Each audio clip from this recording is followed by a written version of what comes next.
நமச்சிவாய. திருச்சிற்றம்பலம். சிவாய நமக. சிவசிவாய நமக. நீ கேட்டது அனைத்துமே உங்களுக்கு கிடைக்கும். நீ எதிர்பார்த்த மாதிரியே உன்னுடைய வாழ்க்கை நிச்சயமாகவே அமையும். என் வார்த்தையை நம்பு. உன்னை நான் படைத்தேன். உனக்கு நிறையவே பிரச்சனை இருக்கிறது. எதை சொல்லி எங்கே போய் அழுவது என்று தெரியாமல் நீ தினமும் புலம்பி தவித்து கொண்டிருக்கிறாய். எனக்கென்று யாருமே இல்லையே, நீங்களும் இருக்க மாட்டீர்களா அப்பா என்று என்னிடமே நீ கேட்கிறாய். உனக்கு யார் இல்லை? எல்லோருமே இருக்கிறார்களே, நீதான் அவர்களை புரிந்து கொள்ளவில்லை. யார் என்று சொல்கிறேன் தெரியுமா? அந்த கடவுளை தான் சொல்கிறேன். உனக்காக அம்மாவாக அந்த அம்மன் இருக்கிறார், அப்பாவாக அப்பன் ஈசன் இருக்கிறார், குருவாக நானும் இருக்கிறேன்.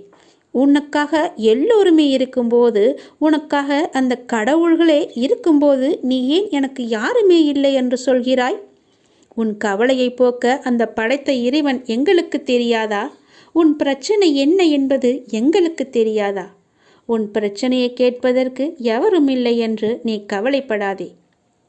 உங்களுக்காக உனக்காக நாங்கள் எல்லோருமே இருக்கிறோம். எந்த பிரச்சனையாக இருந்தாலும் சரி, எங்களிடம் சொல், உடனே நாங்கள் தீர்வு கொடுக்கிறோம். உனக்காக, என்னுடைய குழந்தைகளுக்காக நாங்கள் எது வேண்டுமானாலும் செய்வோம். உன்னை படைத்தது யார் என்று நினைக்கிறாய்? உன்னை படைத்தது நாங்கள்தான். எங்களுக்கு தெரியாதா? நீ எங்கு, எப்போது, எப்படி பிறக்க வேண்டும், யார் வயிற்றில் பிறக்க வேண்டும், யார் உனக்கு அப்பாவாகவும் அம்மாவாகவும் இருக்க வேண்டும் என்று எங்களுக்கு தெரிந்துதான் நான் உன்னை படைத்தேன். நாங்கள் உங்களுக்கு செய்வது எல்லாமே நன்மையாகத்தான் இருக்கும். அதனால்தான் இவர்களுக்கு உன்னை பிள்ளையாக படைத்தேன்.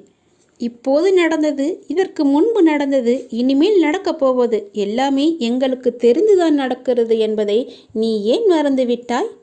உன்னுடைய கவலைகளை பற்றி எங்களுக்கு தெரியாதா? உன்னுடைய பிரச்சனைகள் எல்லாமே தீரும் நேரத்தை நீ நெருங்கிவிட்டாய். நீ இதுவரை அனுபவித்தது பூர்வ ஜென்ம முந்தைய ஜென்ம கர்மாவின் பலன்தான். மிச்சம் இருந்தது, அது இப்போது முழுவதுமாகவே தீர்ந்துவிட்டது. இன்னும் நான் உனக்கு நிறையவே கொடுக்கப் போகிறோம். அதை பெறுவதற்கு நீ தயாராக இரு. என்ன கஷ்டத்தை கொடுக்கப் போகிறீர்களா என்று தானே நீ கேட்கிறாய்? அவ்வளவு சோதனைகளை நீ தாங்கி இருக்கிறாய், அவ்வளவு பிரச்சனைகளை நீ பார்த்து இருக்கிறாய். கவலைப்படாதே.